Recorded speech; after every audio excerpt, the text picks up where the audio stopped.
Saudara, di balik palu sidang yang mengetuk keadilan ada sosok perempuan yang memimpin dengan penuh ketegasan dan kebijaksanaan. Semangat R.A. Kartini tidak hanya tertulis di sejarah saudara, namun juga terasa bahkan sampai di ruang peradilan.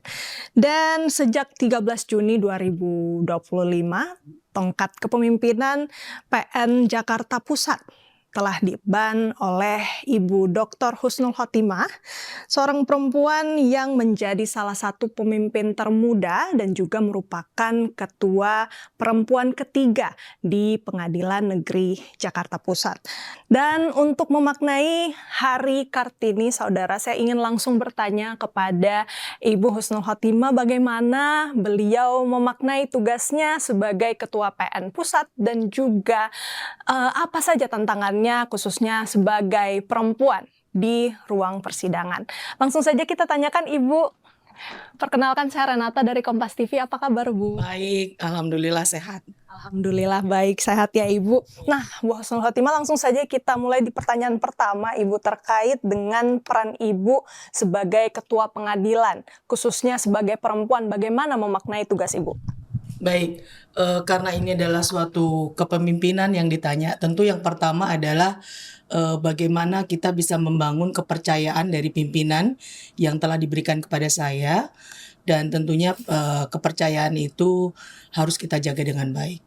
Selain kepercayaan dari pimpinan, tentunya ini juga tak lepas dari Tuhan Yang Maha Esa ya, yang telah memberikan kepercayaan itu, karena tidak mungkin sesuatu itu tanpa alasan ataupun apa yang diberikan kepercayaan itu tentunya harus kita jaga, karena apabila satu kali kepercayaan itu dirusak sudah tidak ada harkat martabatnya kembali. Jadi kepercayaan dari pimpinan serta kepercayaan kepada Allah Subhanahu wa taala itulah yang harus saya tegaskan gitu ya, atau saya kuatkan bahwa ini adalah kepercayaan yang tidak biasa dan harus saya pertanggungjawabkan baik dunia maupun akhirat.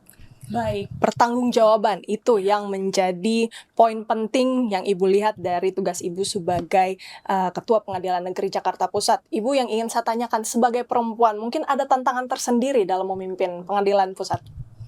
Baik, kalau tantangan menurut saya dalam pemimpin semuanya sama gitu ya. Jadi bagaimana memaknai sebuah satuan kerja itu dapat berjalan dengan baik, integritas dapat terjaga, pekerjaan juga dapat secara tertib dan bertanggung jawab dilakukan. Nah, di mana pimpinan itu hadir di sana?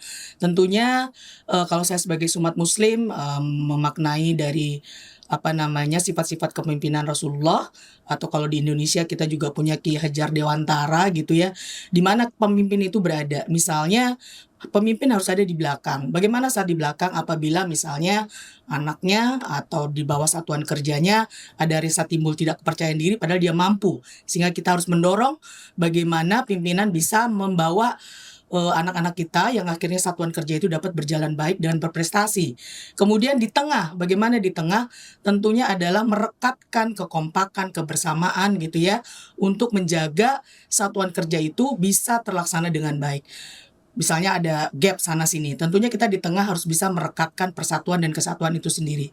Kemudian pada saat kapan kita berada di depan, tentunya itu adalah sebagai role model, sebagai contoh. Karena integritas itu pada prinsipnya adalah satu kata per satu perbuat. Terima kasih banyak Ibu Husnul Khotimah untuk kesempatannya. Selamat Hari Kartini, Ibu, tetap semangat, sehat selalu ya. Terima kasih. Ya, itu dia saudara. Jadi memang sebagai perempuan tentu tak luput dari berbagai tantangan yang ada, baik itu sehari-hari maupun di ruang persidangan. Namun tentunya menjaga integritas dan menjadi contoh bagi rekan kerja serta melihat figur-figur yang sudah berhasil melakukan sebelum-sebelumnya tentu juga bisa menjadi inspirasi bagi Dr. Husnul Khotimah yang sekarang menjabat sebagai Ketua Pengadilan Negeri Jakarta Pusat. Dan tentunya saudara, Hari Kartini juga menjadi pengingat bagi kita semua bahwa perjuangan perempuan belum juga selesai dan bahwa setiap langkah yang dilakukan oleh perempuan ini akan tentunya dicatat sebagai bagian dari sejarah. Renata Panggalo, Bimo Wicaksana, Kompas TV, Jakarta.